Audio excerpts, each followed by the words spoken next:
you see for 20 years, we've had an operation that doesn't obey the constitutional financial laws. It doesn't obey the financial management laws, and it doesn't obey the financial management regulations. And it doesn't obey any of the disclosure requirements. It's created an administrative policy, which I would say is illegal, that allows it to keep secret books. And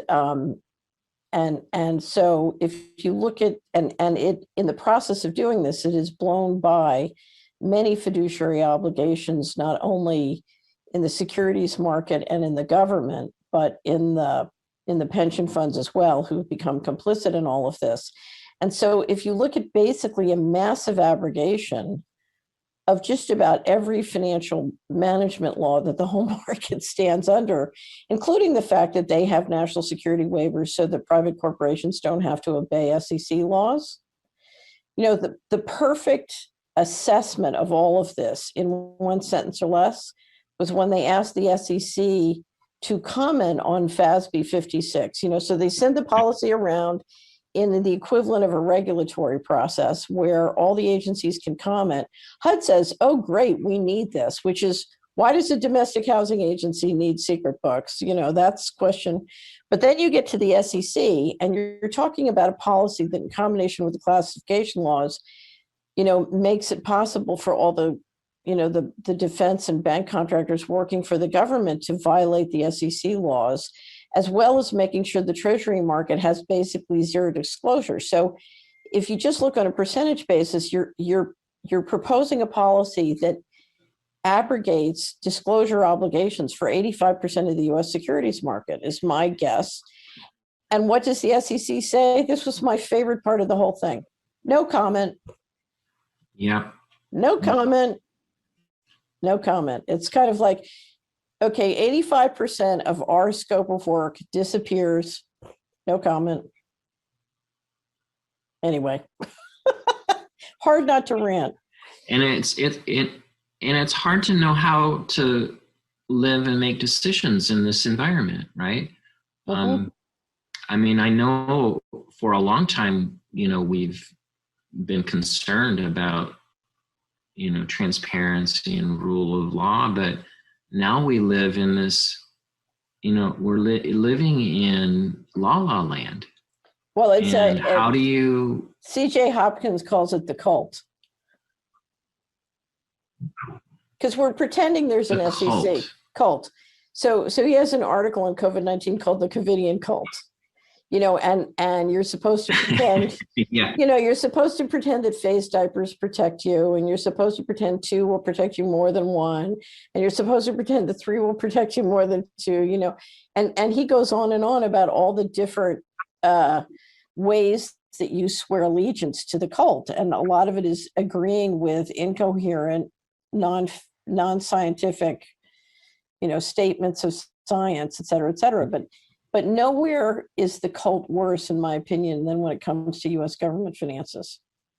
You forgot there was at one point a media outlet that a doctor recommending 4 face masks. Oh, right.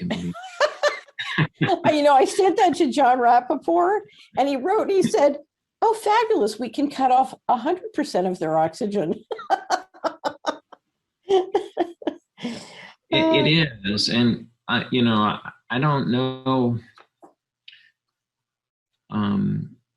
It's a little hard to know how to interact with a whole lot of people because it's hard, you know, for some reason, it's hard for a lot of people to see the incoherence of what's happening. But I think it's very simple, because over here you have a governmental mechanism. And over here, you have a government that's trying to run a global empire, as opposed to a domestic democracy. And they've just decided the only way to run that global empire is to create a new mechanism, de-link, run the global empire, and keep everybody over here entertained. And it's like a reality TV show. And that's why it's perfect that Trump was. I describe it like it's like I'm watching a movie, right, or something, you know, but I'm stuck in it. watching a Right, movie or something, even, but I'm stuck in it. right, I can't just turn it off. But a lot of people struggle to see, what you just described.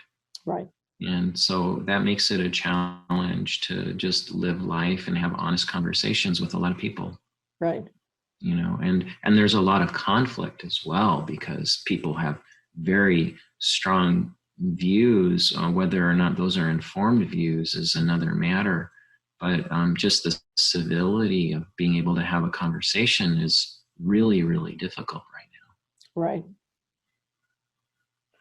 So I'm really lucky because my life is full of thousands of people who just want to talk about what's really going on. Yeah, I mean, and that's great. And so that's a challenge is, where should one devote energy? Right, Because at least for me, I've sort of come to this conclusion that I'm not able to compel people necessarily that this information or that piece of data, if it doesn't fit into their model of the world, it's rejected. So, I think for all of us, it's a challenge to, sort of figure out, because I think we're in a major crisis. And if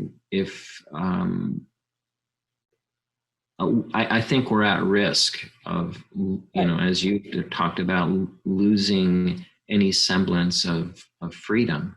right, And so we're in crisis.